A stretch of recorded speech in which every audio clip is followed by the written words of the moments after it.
Stationary wave in an organ pipe. बेटा इसके दो केसेस हैं, हम कर चुके हैं, बस वो रिकॉर्ड नहीं हुई थी, जरा ध्यान से सुन लो।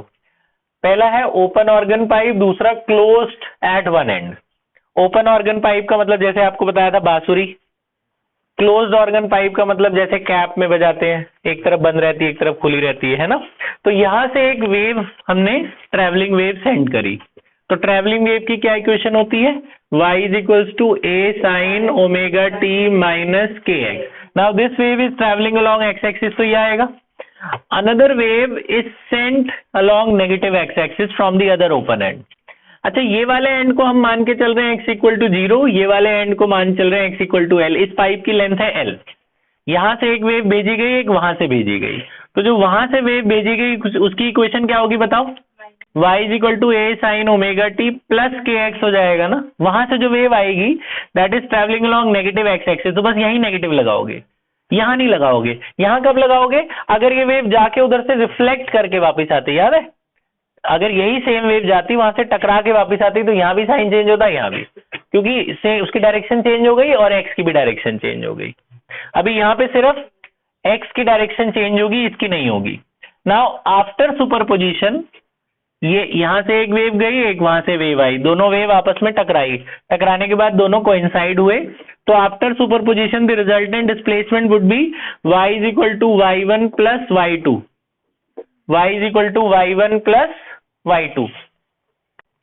अच्छा, तो नया जो वेव बनेगा उसकी इक्वेशन क्या होगी, y is equal to y1 plus y2। अच्छा ये बताओ, इधर इधर ध्यान लगाओ, ये दोनों ऐड करो, a कॉमन लो, a कॉमन आ जाएगा, क्या बचेगा यहाँ, sine omega t minus k x, और इधर साइन ओमेगा t प्लस के एक्स। इसमें sine c plus sine d लग रहा है ना, नॉन मैथ्स वाले बच्चे देखो याद कर लो, sine c plus sine d, trigo का फॉर्मूला, क्या फॉर्मूला होता है, 2 sine c plus d by 2 cos c minus d by 2। So this is c and this is d, तो लगेगा 2 साइन, जब c प्लस d बाई 2 करोगे, ये वाला एंगल प्लस ये वाला एंगल, देखो जोड़ो जरा, c plus d divided by 2 करो, के एक्स कट गया, ओमेगा टी क्या बचा, 2 ओमेगा टी का 2 कट जाएगा, ओमेगा टी बचेगा। और जब cos c माइनस डी, जब इसी को सब्ट्रैक्ट करोगे इन्हीं को, तो इस बार ओमेगा टी कटेगा ना, ये नहीं कटेगा, ये 2 के एक्स हो जाएगा ना, तो एक के एक्स बचेगा, माइनस बचेगा, लेकिन cos का माइनस अंदर ही प्लस हो जाता है। तो ये बात समझ में आई आपको। अब यहाँ पे आपको ऑर्गन पाइप में क्या लेना होता है, मैक्सिमम एम्पलीट्यूड। कॉस मैक्सिमम कब होता है, for maximum amplitude, maximum cos सबसे ज्यादा कब होता है पता है, जब 1 हो। कॉस सबसे बड़ी, कॉस ये देखो टाइम को तो कांस्टेंट है, ये तो टाइम को चेंज नहीं करना, एक्स वेरी कर रहा है ना, वही वेव जहां से जहां तक जा रही है, तो यहाँ पे आपने एक्स की जगह एल डालना है। एक्स मैक्सिमम, इसकी लेंथ कितनी है एल, और कॉस की सबसे बड़ी वैल्यू कितनी लेनी है, प्लस माइनस 1।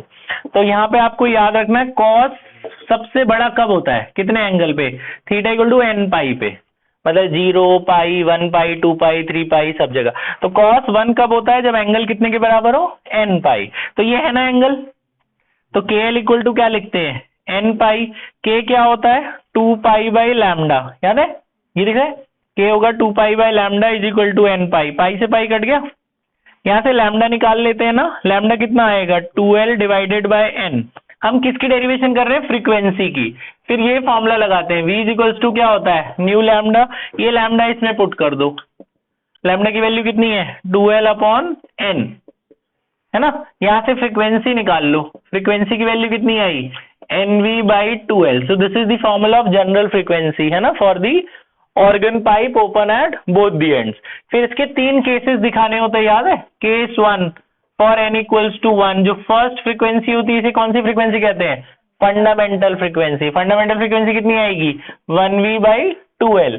इसका डायग्राम दिखाना है, आपको पता है कैसे दिखाना है, ऑर्गन पाइप में किस तरह से दिखाते हैं, आधी आधी वेव दिखा देते हैं ना, है ना, एक वेव इस तरह से दिखा के आधी आधी वेव दोनों तरफ दिखा दो, एक एंटी नोड इस तरह से दिखाते हैं ना, 2 वेव, हाफ वेव इधर दिखा दो, हाफ वेव इधर दिखा दो, है ना, और ठीक है, या ऐसे भी दिखा सकते हैं। ओपन पाइप में इन्होंने कैसे पहले पूरी वेव दिखाई हुई है, फर्स्ट वाली वेव कैसी दिखाई है इन्होंने, डायग्राम बनाया था ना सबने, यस सर। कैसी बनाई थी फर्स्ट वाली वेव?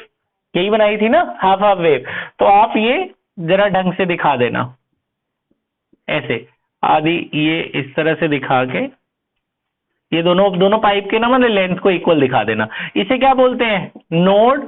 और जहां मैक्सिमम जाता है उसे क्या बोलते हैं? Anti node. फिर second case, this is called fundamental frequency और फर्स्ट हार्मोनिक। सेकंड वाले में सेकंड हार्मोनिक, जब n इक्वल टू 2 डालोगे तो ये इसका डबल आ जाएगा ना पहली वाली फ्रीक्वेंसी का। सेकंड हार्मोनिक में 2 वेव दिखाना। 2 वेव कैसे दिखाओगे आप? हाफ वेव इधर दिखा देना, है ना, और ये हाफ वेव इधर दिखा। तो ये आधी आधी एक वेव हो गई और एक ये पूरी वेव हो गई। तो this is called anti node और इसे क्या बोलते हैं? नोड। तो यहाँ 2 एंटी नोड दिखा देना और इधर नोड नोड दिखा देना। तो ये आपकी सेकंड वाली हो गई, है ना। केस 3 दिखा दोगे इस तरह से। केस 3 में थर्ड जो फ्रीक्वेंसी होगी वो कितनी होगी? थ्राइस ऑफ दी फर्स्ट, है ना। तो इसमें बीच में 2 वेव दिखा देना, किनारे आधी आधी दिखा देना। यही वाली पाइप में अब आपको 2 वेव दिखानी पड़ेगी और किनारे किनारे हाफ हाफ दिखा देगी। हाफ हाफ हो गई, बीच में 2 वेव हो गई, तो टोटल 3 वेव हो गई ना, है ना। ये फुल और ये हाफ हाफ, तो टोटल 3 वेव्स हो गई। नोड एंटी नोड मेंशन कर देना। ये कौन सी पाइप थी? When the pipe is open at both the end.